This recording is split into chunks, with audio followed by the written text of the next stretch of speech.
It was a humid July night in 1991, the kind of night where the asphalt seems to radiate the heat of the day long after the sun has dipped below the horizon. The interstate cutting through the dense forests of northern Idaho was quiet, save for the low hum of a semi-truck's engine roaring down the highway. Behind the wheel sat Frank Grizz Grayson, a grizzled trucker with nearly 3 decades of experience. His CB handle, Grizz, came from both his burly appearance and his temperamental but fiercely protective demeanor. Riding shotgun was Eddie Ramos, a rookie in his mid-20s, eager to learn the ropes of long-haul trucking. Eddie had stars in his eyes and nerves in his gut, especially when he heard the stories Grizz and other truckers swapped late at night over the CB radio. "Ever hear about the Idaho Beast?" Grizz asked, glancing at Eddie with a knowing smirk. The older man loved testing his trainee with tales of highway legends. "The what?" Eddie replied, adjusting his ball cap nervously. Grizz chuckled. "They say there's a 10-foot monster roaming these woods. Bigfoot, or something like it. Trucker eater. They say it's responsible for dozens of accidents, disappearances. Some think it's an urban legend. Others," he let the sentence hang ominously. "Well, some don't live to tell." Eddie laughed nervously. "Come on, Grizz. You don't believe that crap, do you?" Grizz didn't answer. He simply leaned forward, squinting at the dark horizon ahead as if expecting something. A voice crackled over the CB radio, breaking the silence. "Breaker 1 to 9, this is Smokey D calling out to any ears. Y'all better keep it slow on the I-95 near mile marker 147. Got something big crossing the lanes out there. Ain't no elk or bear, neither." Grizz grabbed the mic. "Copy that, Smokey D. You got eyes on it?" "Negative," Smokey replied. "But I caught tracks. Big tracks. And something nasty dead on the shoulder. Looked like a mangled deer, like something ripped it apart." Eddie's knuckles whitened as he gripped the door handle. "You think that's the beast?" Grizz shrugged but kept his eyes on the road. "Probably just a bear. But keep your wits about you."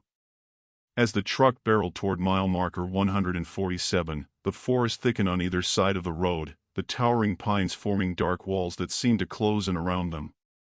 The night felt heavier, the darkness more suffocating. That's when the headlights caught something. At first, it looked like a shadow moving across the road, a towering, hulking shape that lumbered with an unnatural gait. Grizz slammed on the brakes, the truck screeching to a halt. The smell of burning rubber filled the cab. "What the hell was that?" Eddie shouted, eyes wide. Grizz didn't answer. Instead, he flicked on the high beams.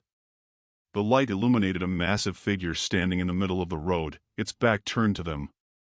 It was covered in thick, matted fur, its shoulders impossibly broad. As the lights hit it, the creature turned, revealing a face that sent a chill down Eddie's spine. Its features were ape-like yet disturbingly human, with piercing amber eyes that glowed faintly in the dark. Its mouth curled into a snarl, revealing rows of sharp, yellow teeth. "Holy hell," Grizz muttered. "That ain't no bear." The beast let out a deafening roar, a sound that reverberated through the truck and into their very bones. Then, with alarming speed, it charged. "Hold on!" Grizz shouted, slamming the truck into reverse. The semi lurched backward as the beast closed the distance, its long arms swinging with terrifying power. The creature slammed into the hood, denting the metal and shattering one of the headlights. Eddie screamed as the truck jolted violently. The beast clawed at the windshield, its talons leaving deep gouges in the glass. "Grab the shotgun!" Grizz barked, pointing to the weapon mounted behind the seats. Eddie fumbled with the latch, finally pulling the shotgun free. He rolled down the window and leaned out, aiming shakily at the beast. "Shoot, damn it!" Grizz yelled. Eddie pulled the trigger. The blast rang out, and the creature recoiled, letting out a pained growl. It staggered back, giving Grizz just enough time to slam the truck into gear and floor it. The semi roared forward, clipping the beast as it sped past. In the rearview mirror, Eddie saw it stumble but remained standing, its glowing eyes burning with rage as it watched them disappear into the night. "Is it gone?" Eddie asked, his voice trembling. Not a chance, Grizz replied, his grip tight on the wheel. Something like that doesn't give up easy. As if on cue, a thundering crash echoed behind them.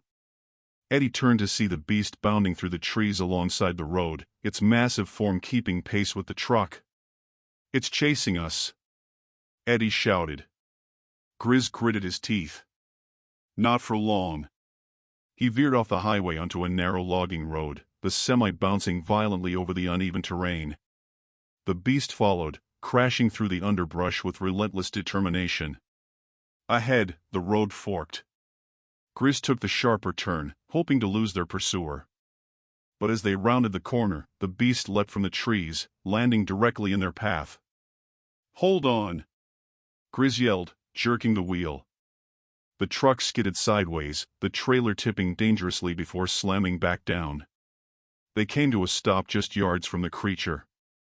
The beast roared again, slamming its fists into the ground as it advanced. Grizz and Eddie scrambled out of the cab, the shotgun and a crowbar their only weapons. They stood side by side, their breaths heavy in the humid air. You ever fight a monster before? Eddie asked, trying to mask his fear with humor. Grizz smirked. First time for everything. The beast charged, its powerful strides closing the gap in seconds. Grizz fired the shotgun, hitting it square in the chest. The creature staggered but didn't fall. Eddie swung the crowbar as it lunged, striking its arm with a sickening crunch. The beast howled in pain, swiping at Eddie with its uninjured arm. The blow sent him flying into the side of the truck. He collapsed in a heap, gasping for air. Grizz fired again, aiming for the creature's head. The shot grazed its skull, drawing blood but failing to bring it down. The beast turned its full fury on him, its eyes burning with rage. Grizz stood his ground, reloading the shotgun with practiced speed. Come on, you ugly bastard, he growled.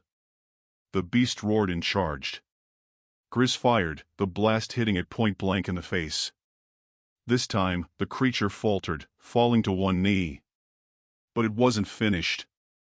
With a surge of adrenaline, Grizz swung the butt of the shotgun like a club, smashing it into the beast's jaw. The creature retaliated, swiping at Grizz and knocking him to the ground. As the beast loomed over him, Eddie mustered the strength to stand. He grabbed the crowbar and charged, plunging it into the creature's side with all his might. The beast let out a final, ear-splitting roar before collapsing to the ground. The forest fell silent, the only sounds their labored breathing and the distant hum of crickets.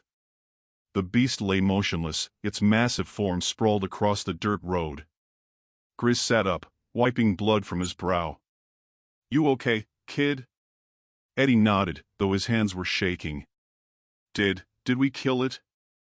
Grizz stared at the creature for a long moment before nodding. Yeah. It's done. They didn't waste time. Together, they dragged the beast's body into the woods, covering it with branches and leaves. No one would believe them, and the last thing they needed was a circus of reporters and scientists descending on the forest. As they climbed back into the truck, Grizz glanced at Eddie. You did good out there. Eddie managed a weak smile. Thanks. But next time, let's stick to ghost stories. Grizz chuckled, starting the engine. Deal. As they drove off into the night, the forest seemed to breathe a sigh of relief. The beast was gone, but its legend would live on, whispered among truckers and travelers alike. And somewhere deep in the woods, glowing amber eyes watched the truck disappear, waiting for the day the legend would rise again.